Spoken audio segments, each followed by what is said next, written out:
দেখুন বন্ধুরা, আপনাদের সঙ্গে তো অনেক মাছ দিয়ে রেসিপি দেখিয়েছি। আজকে নিয়ে এসেছি মাছের মাথা। এটা হচ্ছে সব কাতলা মাছের। এই কাতলা মাছের মাথাটা দিয়ে আজকে নতুন ধরনের রেসিপি নিয়ে চলে এসেছি। আপনারা সঙ্গে থাকুন, দেখতে থাকুন কিভাবে বানাই, আপনারা দেখতে থাকুন। বন্ধুরা, এখন আমি কড়াইটা বসিয়ে নিচ্ছি। এই দেখুন, আমি কড়াইতে এখন বসিয়ে নিলাম। এখন আমি জালটা ধরিয়ে দিচ্ছি। লবণ হলুদটা মাখিয়ে নিচ্ছি, সেটাও আপনাদের সঙ্গে দেখাচ্ছি।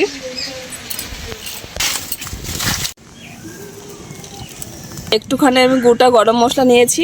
এই মশলাটাকে শুকনো খোলায় আমি একটু তেলে নিচ্ছি, আর ওইটার ভিতরে আমি একটু সাদা জিরে দিয়ে দিচ্ছি। এই দেখুন,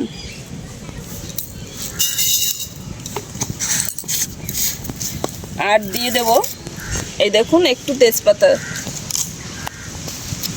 আর 4টে শুকনো লঙ্কা।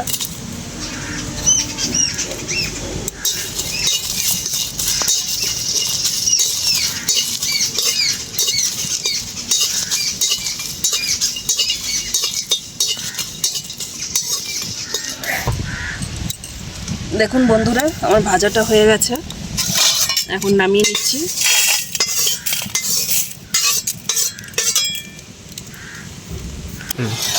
দেখুন বন্ধুরা, আমি শিলে একটু আদা নিয়েছি আর কটা কাঁচা লঙ্কা নিয়েছি। এটা একটু বেটে নেব, আর এইগুলোও শিলে বাটবো। সব আমি সব দেখাচ্ছি আপনাদের সঙ্গে।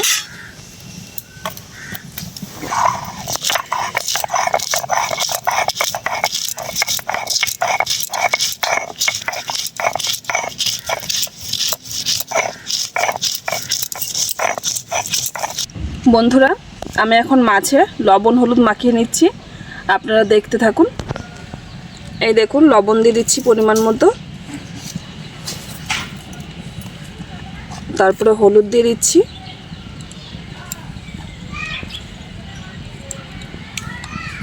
এখন ভালো করে মাখিয়ে নেব মাছটাকে। কত বড় বড় দেখুন মাথা, আমার হাতে ধরে না।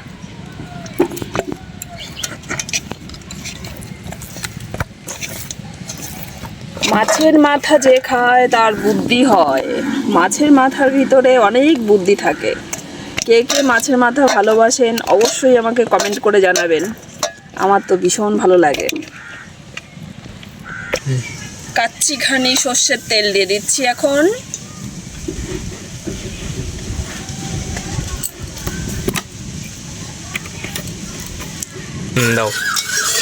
দেখুন বন্ধুরা, তেলটা আমার গরম হয়ে গেছে। এরকম ধোয়া ছাড়তে হবে, তবেই মাছ দিতে হবে। এই দেখুন, এখন আমি দিয়ে দিচ্ছি।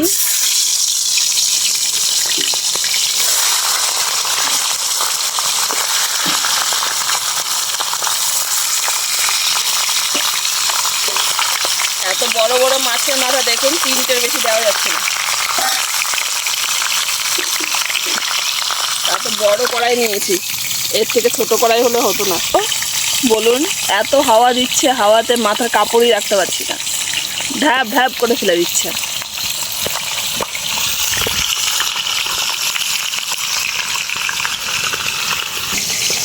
দেখুন বন্ধুরা, এটা বাটা হয়ে গেছে। এর থেকে ফিনিশিং করব না, যেহেতু কাঁচা লঙ্কার আদা তো।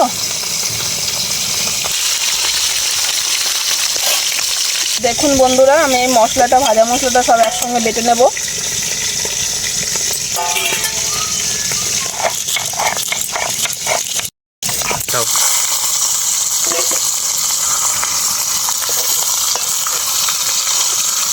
দেখুন বন্ধুরা, মাছের মাথাটা বাবারে বাবা, দেখুন। জিরে দিয়ে দিচ্ছি, একটু তেজপাতা দিয়ে দিচ্ছি,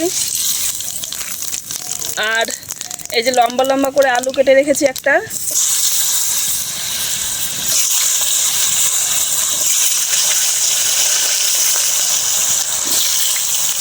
আর এই মশলাটা যে রেখেছিলাম, আদা আর কাঁচা লঙ্কা,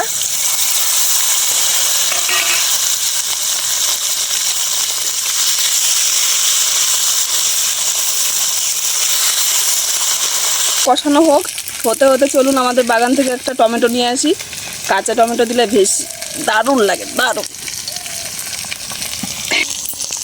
চলুন দেখা যাক আমাদের টমেটোগুলো কীরকম হয়েছে।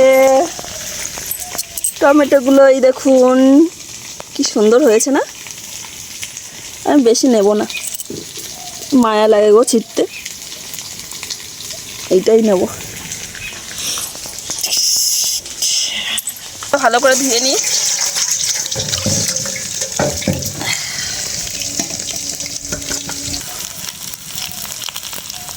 লবণ দিয়ে দিচ্ছি বন্ধুরা পরিমাণ মতো, আর কাঁচা টমেটো আর লাল টমেটো দিয়ে দিচ্ছি, আর দিয়ে দিচ্ছি হলুদ,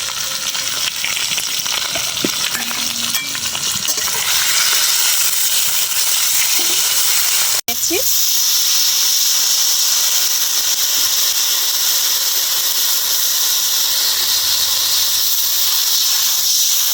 আমি একটু সামান্য পোস্ত নিচ্ছি।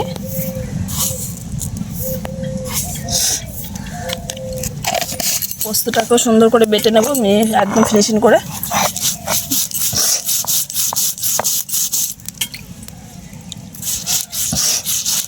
রেডি। দেখুন বন্ধুরা আমার তরকারিটা একদম পুরোপুরি ফুটে গেছে, আর আলুটাও পুরো সিদ্ধ হয়ে গেছে। এখন আমি মাছের মাথাগুলো দিচ্ছি।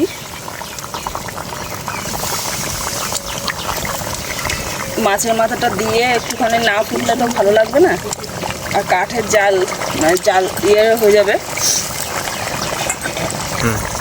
এইটা হচ্ছে সেই শুকনো মশলাটা, সেটা বেটে রাখছিলাম গরম মশলা দিয়ে, এটা দিয়ে দিচ্ছি। আর এটা হচ্ছে সেই একটু পোস্ত বাটা।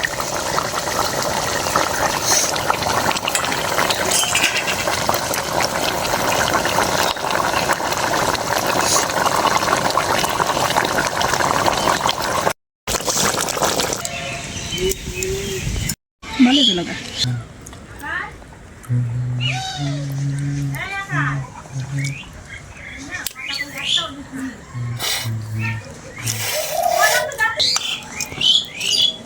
বন্ধুরা এখন মাছটা নিয়ে দেখছি কেমন হয়েছে রান্নাটা।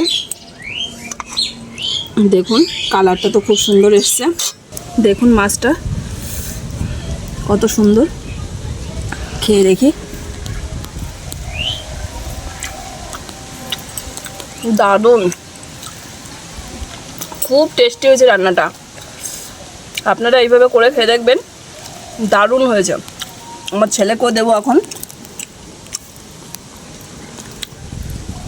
একদম হালকা মশলায়